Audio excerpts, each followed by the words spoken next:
أعوذ بالله من الشيطان الرجيم بسم الله الرحمن الرحيم رب اشرح لي صدري ويسر لي أمري واحلل عقدة من لساني يفقهوا قولي رب زدني علما رب يسر ولا تعسر وتمم بالخير السلام علیکم ورحمۃ اللہ وبرکاتہ۔ آج ہم لوگ اپنے سبق نمبر 3 کا آغاز کرتے ہیں۔ سبق نمبر 3 کے آغاز سے پہلے میں آپ کو بتا دوں سبق نمبر 2 میں ہم لوگوں نے کیا پڑھا۔ ہم لوگوں نے اس میں کلمہ دیکھا، کلمہ کی ڈیفینیشن دیکھی، اس کے بعد ہم لوگوں نے کلمہ کی 3 ٹائپس دیکھیں، اسم، فعل اور حرف۔ آج انشاءاللہ ہم لوگ ان کو پہچاننے کے لیے ان کی علامات دیکھیں گے۔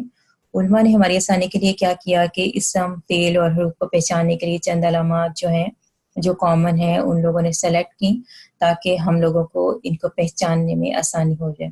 تو انشاءاللہ ہم لوگ آج ان کی علامات دیکھیں گے کہ جن سے ہم لوگ ان کو پہچان سکیں گے انشاءاللہ۔ تو سب سے پہلے اسم کی علامات ہم دیکھتے ہیں۔ اسم کی علامات میں کیا ہے؟ سب سے پہلی کیا ہے؟ آخر میں غولتا کا ہونا، جیسے جنتن ہے، کلمتن ہے، الصلاۃ ہے۔ تو اس تا کو تائے مربوطہ بھی بولتے ہیں۔ تو ایسے الفاظ جن کے آخر میں غولتا ہو تو وہ کیا کہلائیں گے؟ اسم کہلائیں گے۔ دوسری نشانی کیا ہے؟ آخر میں تنوین کا ہونا۔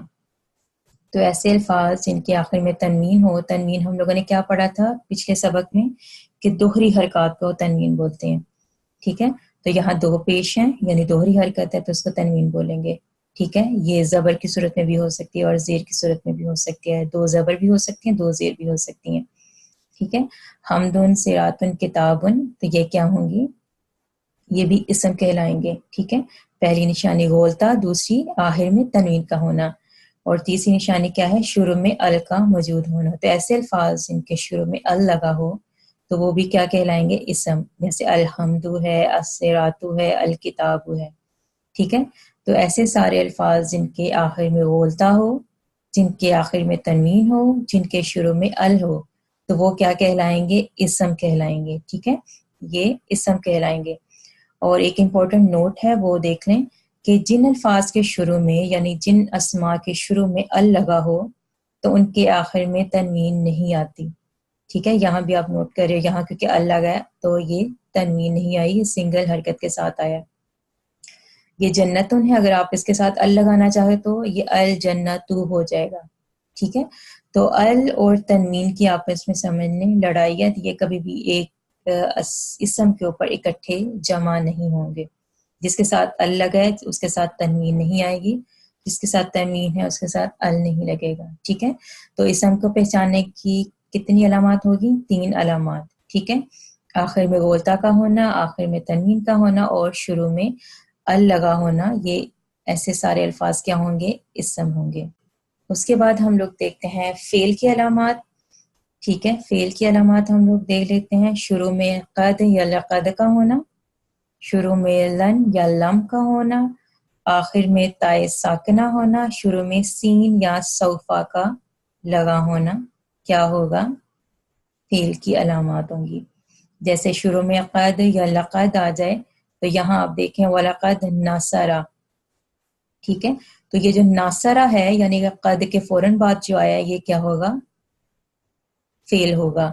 اسی طرح قد خلت، قد کے بعد جو فوراً ہر لفظ آیا وہ کیا ہوگا؟ فعل ہوگا۔ ابھی ہم اس کے میننگز میں نہیں جائیں گے، ابھی ہم صرف علامات سے پہچاننے کی کوشش کریں گے۔ شروع میں لن یا لم آ جائے، جیسے یہاں دیکھیں لن کے بعد یغدر، تو یہ کیا ہے؟ یہ بھی کیا ہے؟ فعل ہے۔ اسی طرح لم کے بعد یلد آیا تو یہ جو یلد ہے یہ بھی فعل ہے۔ اسی طرح آخر میں تائے ساکن آ جائے، جس حروف کے الفاظ کے آخر میں تائے ساکن آ جائے تو وہ بھی کیا ہوں گے؟ فعل ہوں گے، جیسے ضُرِبَت، خلقت، ٹھیک ہے؟ تو یہ بھی کیا ہے؟ فعل ہے۔ شروع میں سین یا سوفا آ جائے، یہاں سوفا تعلمون، تو یہ تعلمون کیا ہے؟ یہ فعل ہے، ٹھیک ہے؟ تو شروع میں قد یا لقد کا آنا، اس کے نیکسٹ جو ورڈ ہوگا وہ کیا ہوگا؟ فعل ہوگا۔ شروع میں لن یا لم آ جائے، اس سے اگلا جو لفظ ہوگا وہ فعل ہوگا۔ ایسے الفاظ جن کے آخر میں تائے ساکن آ جائیں وہ بھی کیا ہوں گے؟ فعل ہوگے۔ شروع میں سین یا سوفا آ جائے تو بھی وہ کیا ہوں گے؟ اگلا جو لفظ ہوگا وہ فعل ہوں گے۔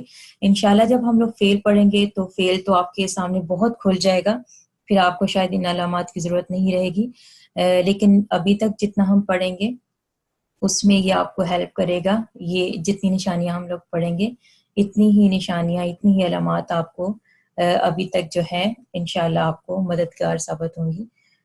تو انشاءاللہ اپنے ذہنوں میں رکھیں. اور نیکسٹ ہم لوگ دیکھتے ہیں، حروف کو دیکھ لیتے ہیں. اچھا، حروف کی کیا ہوتی ہے؟ حروف کی کوئی علامات نہیں ہوتی.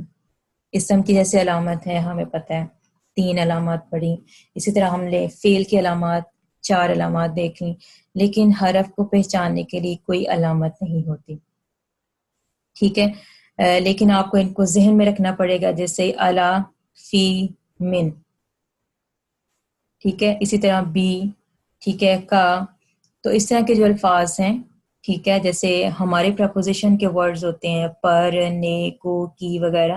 اسی طرح انگلش کے اندر آن، ان، ایٹ، اس طرح کے الفاظ ہوتے ہیں. اسی طرح جو عربی کے اندر الا، فی، من، اس طرح کے الفاظ ہوتے ہیں جو حرف کہلاتے ہیں اور ان کی کوئی بھی علامت نہیں ہوتی.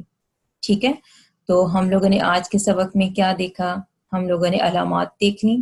اسم کی 3 علامات ہوتی ہیں. ٹھیک ہے، پھر ہم لوگوں نے فعل دیکھا، فعل کو پہچاننے کے لیے 4 علامات ہوتی ہیں. اور پھر ہم لوگوں نے دیکھا کہ حروف کو پہچاننے کی کوئی علامت نہیں ہوتی. تو انشاءاللہ جب ہم اس کو ڈیٹیل سے پڑھیں گے تو اس کی بھی ہمیں کافی سمجھ آ جائے گی انشاءاللہ. تو آج ہم صرف اتنا پڑھیں گے. نیکسٹ انشاءاللہ ہم لوگ اپنا لیکچر نمبر 4 جو ہے وہ شروع کریں گے. تو آج کے لیے اتنا ہی کافی ہے. سبحانک اللہم و بحمدک، اشہد ان لا الہ الا انت، استغفرک و اتوب الیک. السلام علیکم ورحمۃ اللہ وبرکاتہ.